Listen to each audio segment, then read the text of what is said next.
You on? Okay. Go on. Don't hurt the cameraman at the same time. This is an interesting one. Athens was a democracy. Yes. I mean, Athens Strongly agree. I mean, yes.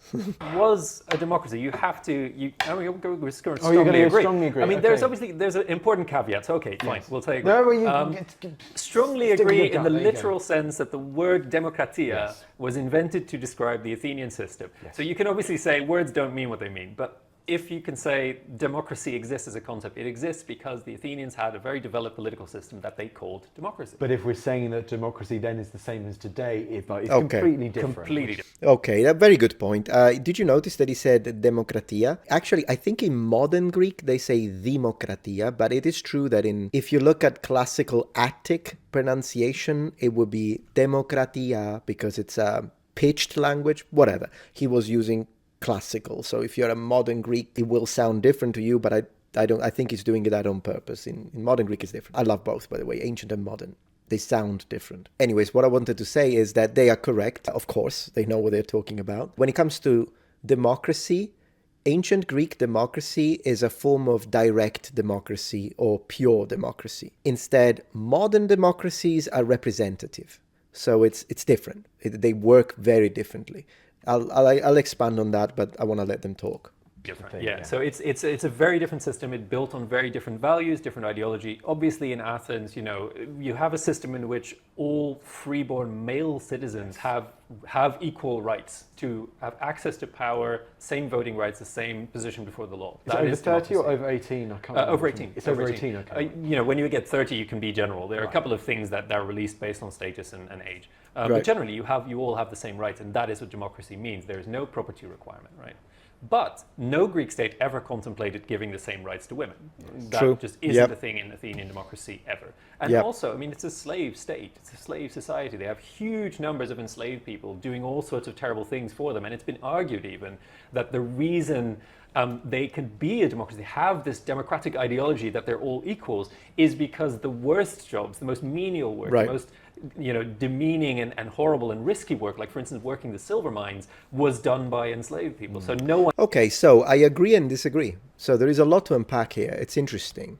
So let's have a look. First, he mentioned So here's the two elements that I wanted to discuss very briefly before we continue. So first, he talked about who was allowed to vote within the direct form of democracy or pure democracy of ancient Athens, which, by the way, lasted for about 2 centuries. So it did work, although eventually just stopped working. But whatever. So who could do it? And then he says the reason why they could have a democratic state was because of slavery.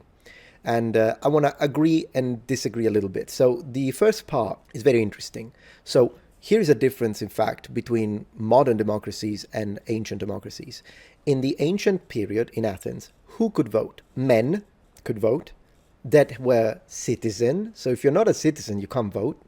That's similar to modern democracies, whether it's an actual democracy, whether it's a republic, because then we can discuss about the difference between a republic and a democracy all you want. We can talk about it if you want.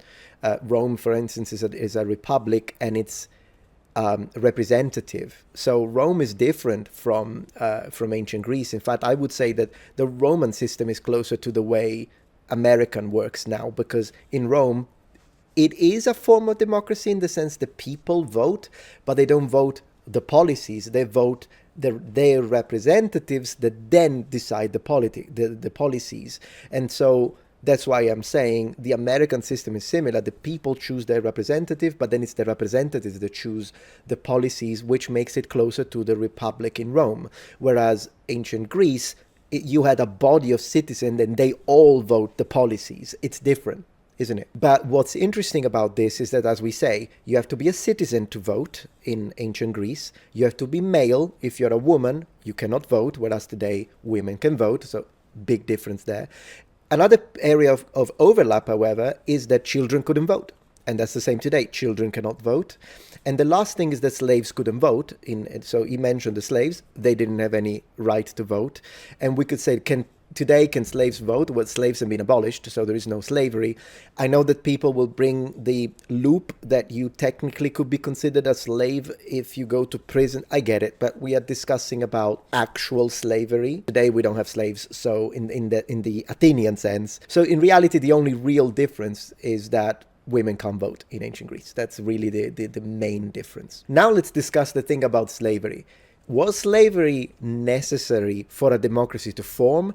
It depends, because I understand where he's going with this. People have free time because they had slaves. Sure, not everyone has slaves though, so kind of depends. But the primitive democracies, then I would say no, because primitive democracies, believe it or not, exist in prehistorical times. Primitive democracy, where you have a sort of a council of elders that decide things and they may be elected by the tribe. These develop naturally, mostly in hunter-gatherers. That's when you study the data. But then when they become settled and they expand and the populations grow, also because of farming, that's when the most typical type of governance is either oligarchy, so power to the rich, or specifically monarchy. So monarchies become more popular when we move from hunter-gatherers into settled farmers' populations. Primitive democracies did develop in hunter-gatherers and smaller tribes without the need of slaves. So then it would depend which category and which tier of democracy we're talking about. This is fascinating, by the way. I'm enjoying this video.